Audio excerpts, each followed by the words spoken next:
I promised to do a tutorial on how to create a skin pack in Jedi Academy, or Movie Battles 2 mod.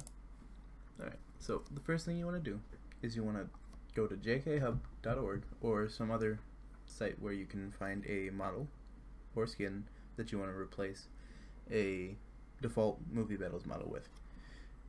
Seven's thread, Quallen's thread, and Jeff's thread are among the best in here for models and kit bashes that you can use to replace, and personally what I use. You can also navigate to the file section, and as you see here in the file section there's Heroes of the Empire pack by Quallen, and in this pack Director Krennic.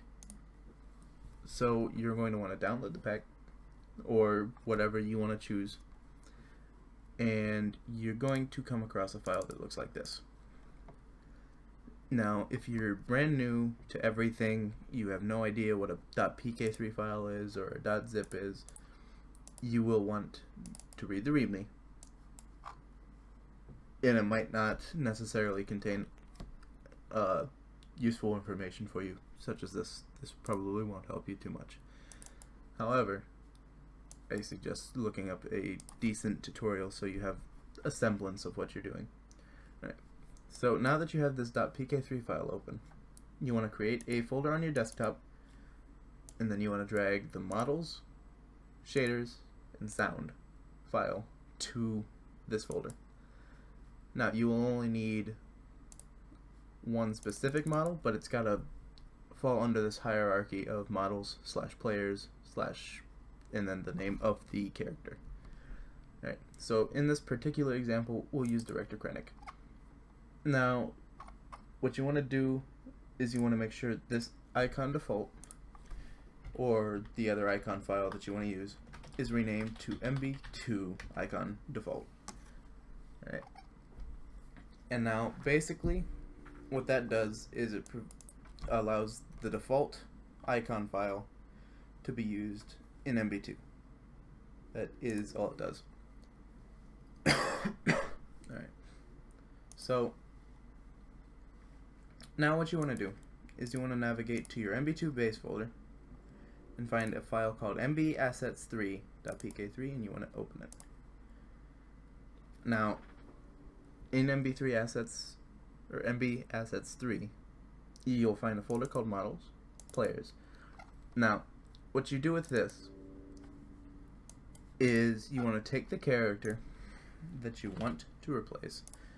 In my instance, it will be Saboteur, as he is the most notable basic commander on the Imperial forces. And you will want to create a .zip archive. And you will name it ZZZ, and then whatever you want. I'll rename it Skin Pack Tutorial. Alright. What you want to do is you want to take the file of the character that you want to replace. You want to drag it into here.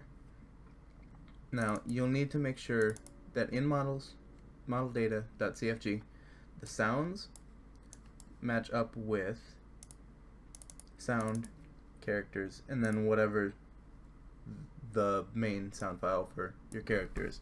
In my case, it'll be Krennic. Now, you want to save it, and then go back to your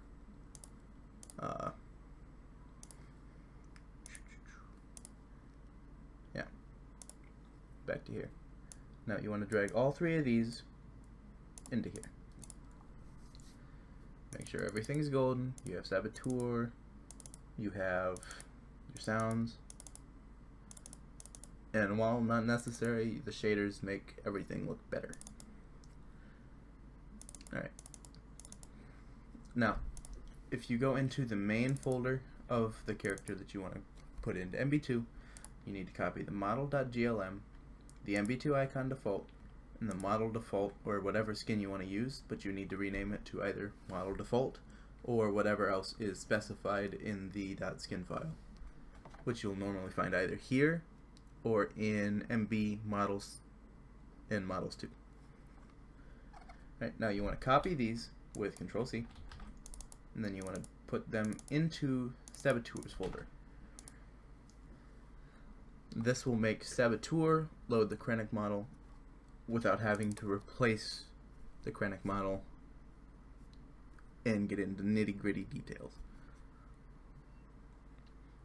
Alright, so now what you want to do is you want to make sure you have the C file extensions option on Windows enabled. I won't cover that in this tutorial, but it's really simple and it will take at most 5 minutes.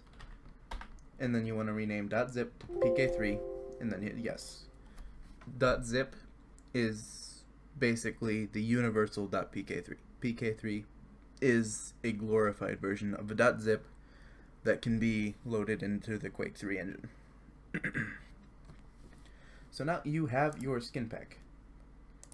So what you want to do is you want to open your MB2 folder again, and then drag this into there. I already have a copy of it in my base folder. Alright, so now what you want to do is you want to start up MB2 to make sure it works.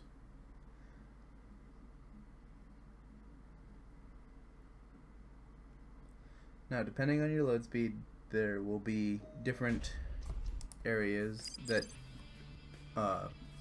load differently and look differently than mine.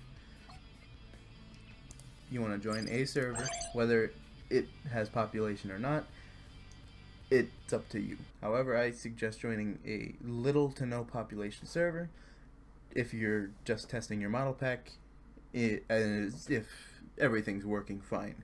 If you want to play test, I'd suggest joining a populated server. So, shout out to MAF, by the way, for letting me use their server here. I mean, my server-ish, my clan server. Anyway, you want to go to wherever your character is, whether it be a clone trooper, an ARC trooper, hero, etc.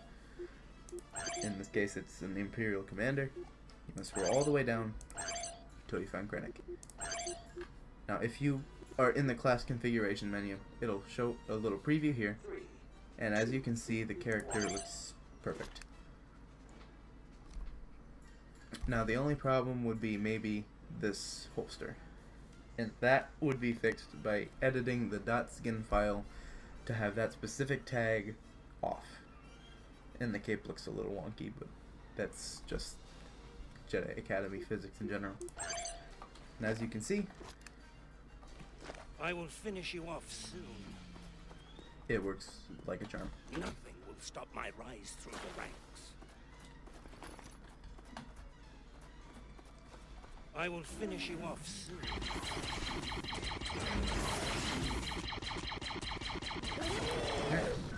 And that is all there is to it. On a wider scale, you might have to watch the polygons and like information, the size of the files that you're putting in, because on maps, especially like Lunar Base, it will crash almost 100% of the time because of the high intensity polygon count. So just make sure you don't put in too many high definition models, and if it's at all possible, I'd try to avoid staying under or staying around 9,000 to 10,000 polygons per model. And even that's pushing it. Alright.